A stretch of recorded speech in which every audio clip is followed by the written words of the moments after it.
So I'd like to take a quick moment to talk about screen readers and actually demo one to you. I am in no way qualified to show you much. Screen readers are actually pretty complicated tools, and with good reason, right? People use them to navigate the web exclusively, or at least some people do. So they have a lot of features, tons of keyboard shortcuts. I can never remember them. And some of the people who use them a lot, I have a friend who uses a screen reader who turns the speed up so insanely fast that I cannot understand.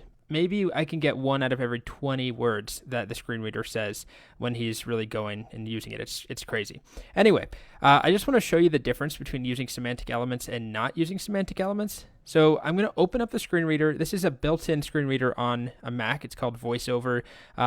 There's one that's built into Windows machines. There's also software you can download and pay for. But on a Mac, it is Command and then F5.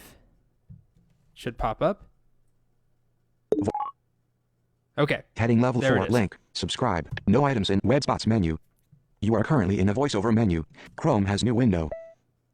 Okay, so now I've opened up the web spots menu, which is just going to show me the different elements on this page that sort of jump out, things that I could look at easily. And there's nothing Articles here. Menu.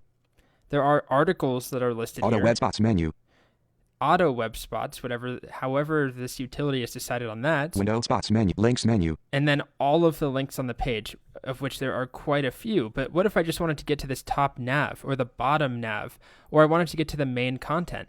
It's not clear how to do that at all. Now let's compare that to Stripe's website, which, if you recall, does use semantic elements. It uses nav elements for navigation links. And it uses, what else? Header and footer. It uses a main element. Well, now I've got this new menu called Landmarks. Landmarks has navigation. So 3 different nav elements were used on this page, and I can quickly get to them. It also has the main element. So if I quickly wanted to get to the main content. Navigation main link. NEW issuing is now available to all U.S. businesses. If we look at all of the links on this page, which is what I was doing on the previous website on Medium, there are so many, it's just kind of overwhelming. Visited. I could scroll through them all. Wow. I mean, there's a lot of links on here. So seeing them all at once doesn't really help me. But if I go to the Landmarks menu, I now can quickly jump.